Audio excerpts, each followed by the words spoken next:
No friends, नमस्कार। मैं JP Pandey अपने सरहदी लाइन चैनल से बोल रहा हूँ। और फ्रेंड्स, मेरा रिक्वेस्ट है कि मेरे चैनल को आप प्लीज़ सब्सक्राइब करें और बेल आइकन दबाएं। आज फ्रेंड्स, आज मैं बात करने वाला हूँ ये जो चाइना और इंडिया का ये गलवान वैली में जो तमाम इतने दिनों से टेंशन चल रहा है, मोर देन 100 डेज हो गया है। और ये फिंगर आप सुन रहे होंगे कि बार बार फिंगर की बात होती है, फिंगर 1 टू फिंगर 8। तो फिंगर 8 तक इंडिया अपना कब्जा मानता है, तो फिंगर 4 तक चाइना अपना मानता है। तो बिटवीन 4 एंड 8 एक कॉमन है जिसमें दोनों लोग अपना वो कब्जा मानते हैं कि ये अप टू फिंगर 8 इंडिया वाला हिस्सा है, और चाइना बोलता है कि अप टू फिंगर 4 चाइना का हिस्सा है। कभी फिंगर 2 बोलता है, कभी कुछ भी बोलता है। मतलब तो चाइना का एक बुलिंग नेचर है, अपने पड़ोसियों सबको दबा के रखने का।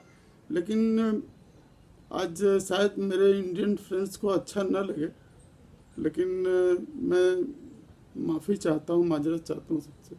लेकिन मुझे एक चीज़ समझ में नहीं आती कि चाइना वाले फिंगर 4 तक आके बैठ गए, जबकि हमको जहाँ तक समझ है, जहाँ तक हमने सुना है, देखते रहते हैं कि इंडिया अप टू फिंगर 8 तक जाके अपना ये लोग पहरा देते हैं, वहाँ जाते हैं, फिर आते हैं, फिर जाते हैं, और फिंगर 4 तक में तो रहते ही हैं।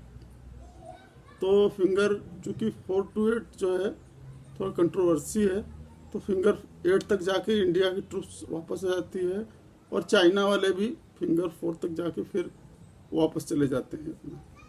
तो जब ये कॉन्फ्लिक्ट शुरू हुआ तो सुनने में आया कि चाइनीज ट्रूप्स आके फिंगर 4 पे बैठ गए। तो मुझे इस बात की बहुत ही हैरानी होती है कि वो फिंगर 4 तक आके बैठने कैसे दिया गया उनको। इंडिया के लोग को क्या दिख नहीं रहा है कि वो लोग फिंगर 4 पे आ रहे हैं?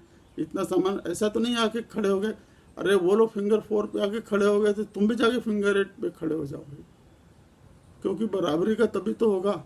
अगर उनका फिंगर 4 तक दावा था तो फिंगर 4 पे आ गए, तो आपका फिंगर 8 पे दावा है तो वहाँ पहुँचो। बाद में जो होगी देखी जाएगी। वो ट्रूप्स बढ़ाते हैं अपना, हम लोग भी बढ़ाएं, ये बाद में कॉन्फ्लिक्ट। क्योंकि चाइना एक ऐसा देश है जिससे आप जितना दबोगे उतना ही दबाएगा।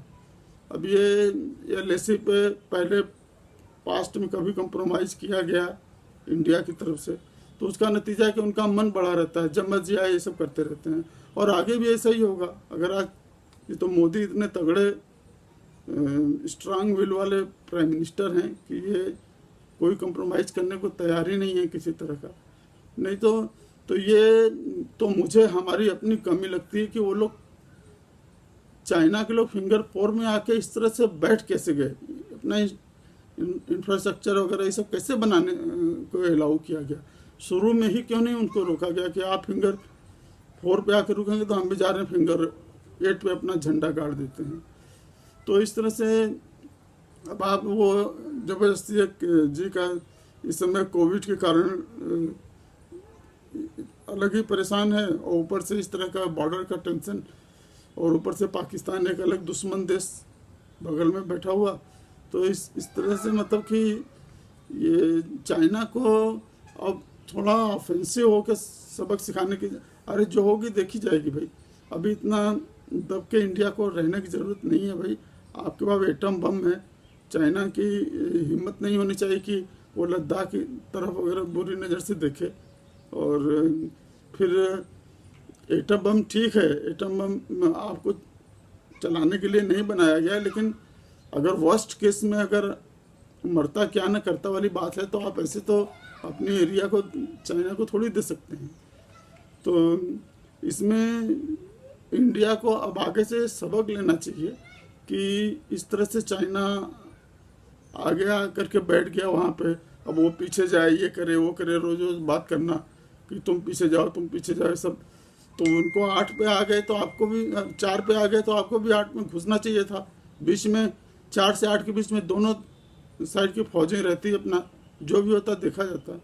लेकिन अभी उन लोगों ने बहुत बातचीत करो तो 4 के बजाय पीछे 5 पे चले जाते हैं। उनकी नीयत ठीक नहीं है। ये इंडिया को आगे के लिए हमेशा के लिए समझ लेना चाहिए। इंडिया को ये चीज़ बिल्कुल मान के चलना पड़ेगा कि चाइना उनका कभी दोस्त नहीं सकता। उसने हर कदम पे ये प्रूव कर दिया है। चाहे यूएनओ में कुछ बात होती है, यूएनएससी में कुछ बात होती है, इंडिया के अगेंस्ट जो भी कुछ होता है उसमें आपने देख लिया है चाइना का क्या एटीट्यूड है। तो चाइना से होशियार रहने की ज़रूरत है और